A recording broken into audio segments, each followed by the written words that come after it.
Well, hello, it's been quite a journey, hasn't it? Welcome to lesson number 6 in your life as God. Nice to have you back with us again. We've done a lot of work here in this course now. We've taken you through several steps, and you've been really good about moving through those steps with us. I hope you've gotten a lot out of it. We've gone through the steps of recognition, which is a very important beginning step, recognizing where you are right now in your life and what, if anything, is missing. We've gone through exploration, exploring what it would be like to have whatever might be missing manifest in your life and how it would feel to step into that. We've gone through comprehension, because you can't step into what's missing or what you'd like to have manifest more of in your life unless you really understand deeply how life works. So the step of comprehension, the mechanics of the mind, the system of the soul, very important stuff. Then we went through completion, because even if you understand how life works, even if you have the mechanics down, unless you're complete with and very clear about what you need to get complete on, you're going to find those blockages in your way. I hear that a lot from people who say, you know, I really understand all this metaphysical stuff. I really get it. I still don't seem to be able to get across that bridge. And usually what stops you is the things about which you are not complete. So we went through that step of completion and hope that worked really well for you. And then we went through, finally, reconciliation in our last lesson, where we worked real hard to finish our unfinished business. Again, just a really important step. I worked once with a wonderful lady named Dr. Elizabeth Kubler-Ross, and I asked her how she was able to do what she did, working every day with people who were near death and ready to make their transition. And Elizabeth said to me, it's not difficult to do this work when you have finished your unfinished business. And I know that that's a very, very important part of the whole process of what we would loosely call transformation. That is, transforming ourselves from merely a human being to a human being who understands that they are in fact living their life as God. And so that process of reconciliation, very important. I hope you really moved deeply into that last week. Today, we move into step 6, where we'll offer a lesson on affirmation, embracing what's true. At this point, we move toward a time of affirming, declaring, embracing, and expressing what is really true about oneself, about all others, about life, and about God. Because if we don't know what's true, we can't really step into the full experience of that. It's the natural outcome of the reconciliation of the mind and soul, and of the individual with all those who have touched their life in any way that was previously held as negative. You know, when we are finished with this lesson, I hope that you will, among other things, be open to the cosmology of all of life and how life works when it is experienced through that cosmological awareness that we've been talking about. I also hope you'll be able to identify and express through you the truth of life's ultimate and everlasting sufficiency. I also hope that you'll come to know experientially that what you do in life does not determine and bears scant relationship to who you are, and that you'll learn how to differentiate between what you are doing and what you are being as a means and as a measure by which you create the expression of self in the day-to-day world. I want you as well to learn the secrets of creating inner peace and outer tranquility in the moment-to-moment of your experience through the deep exploration and practical application of the profound truths in the triad process.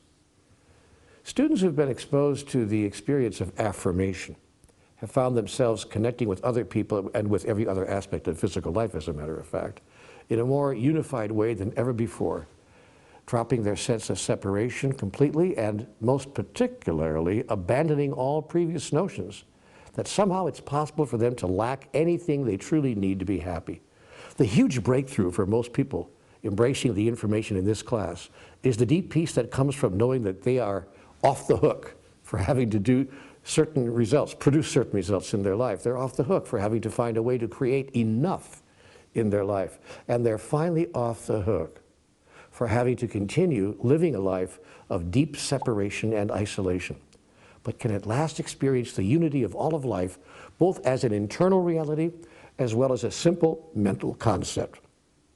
There are 7 empowering declarations that I'm going to share with you today, any one of which could change your life. So let's go to those 7 declarations right now. Affirmation is an extraordinarily important part, an incredible aspect of the life that we choose to live as God, because affirmation does exactly that. It affirms for us, in us, what's true about us and what's true about all of life. So these 7 affirmations that I'm going to share with you today, I would like you to really internalize. I'd like you to maybe write them down. I'd like you to allow yourself to repeat these affirmations every day until you really have, how would I say, integrated them into your way of being, yes? The most important affirmation of all is the first lesson, the first message that I got in my conversations with God. And that affirmation was a 4-word affirmation. Somehow or another, we have allowed ourselves in life to get very complicated with things. You know, we get into, I do it a lot, you know, right here on this, on these programs I do it, you know, just going on and on and on, explaining things, you know, with lots of words and try to give you illustrations. And the truth is that the foundational reality can be expressed and explained in very few words. And in fact, I think in the first 10 minutes of the conversation with God experience, an experience that extended over an entire year, an experience that it took me hundreds of pages to document, in the first 10 minutes, and what turned out to be the first 4 or 5 pages of over 3,000 pages of dialogue, I received all I needed to know. It's kind of like that guy. Who is that guy who wrote that thing, Everything I Needed to Know I Learned in Kindergarten? It's kind of like that. Everything I needed to know I learned in the first 10 minutes of my conversations with God. And so this is affirmation number 1, and in many ways the only one you would ever really need. After that, everything is kind of an add-on, kind of a supplementary piece of information. So here it comes in 4 words. Affirmation number 1 in today's lesson. We are all one. And that's all you need to know. If you truly were to embrace we are all one as not just a thought, not just a concept, but a truly empowering declaration, you would find that your life would shift and change very quickly and in a very large way. Now, the living of we are all one, as opposed to the simple saying of it, is, I'm going to admit, not as easy as it is to say. That is, it's easier said than done, as my father used to say.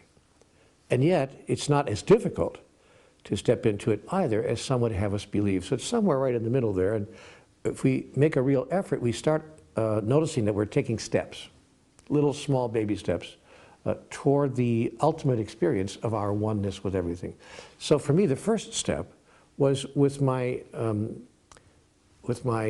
affectionate other, with my relationship, in that relationship experience. It was with my significant other that I knew that I had the opportunity to experience, to experiment with, to move into the expression of oneness easily, because we spend much of our time together, as most of us do, with our significant others. More time with that single person than probably anybody else in your life. So here's a chance, here's a place to start, here's a baby step. Now you might think, well, I already have an experience of oneness with my spouse, with my partner, with my live-in mate, but I'm not so sure that's true. We might have an experience of closeness, we might have an experience of intimacy, but do we really have an experience of oneness? What is the difference between intimacy and oneness? Wow, what an interesting question. The difference between intimacy and oneness is that intimacy means that we are vulnerable and open with each other, and that there are no barriers, that all the barriers have dropped, and we are truly intimate. You know, intimacy is an interesting word. My friend James Twyman likes to twist the word around and say, into me see, into me see. A clever way to use those sounds. He takes the sounds of that word and creates new meaning. And intimacy is wonderful, but intimacy, into me see, is not the same as oneness. Oneness is not only when I allow someone to see into me, and they allow me to see into them, where all the barriers are dropped. But oneness is what is produced after we see into another. That what we see there is, oh, they're just the same as I am. I mean, they're really, at its basis, is no difference. They're having the same experience. I'll be doggone. They're having the same experience of life that I am. They're experiencing hurt and sadness and disappointment, joy and happiness and gladness. They're experiencing excitement and disappointment.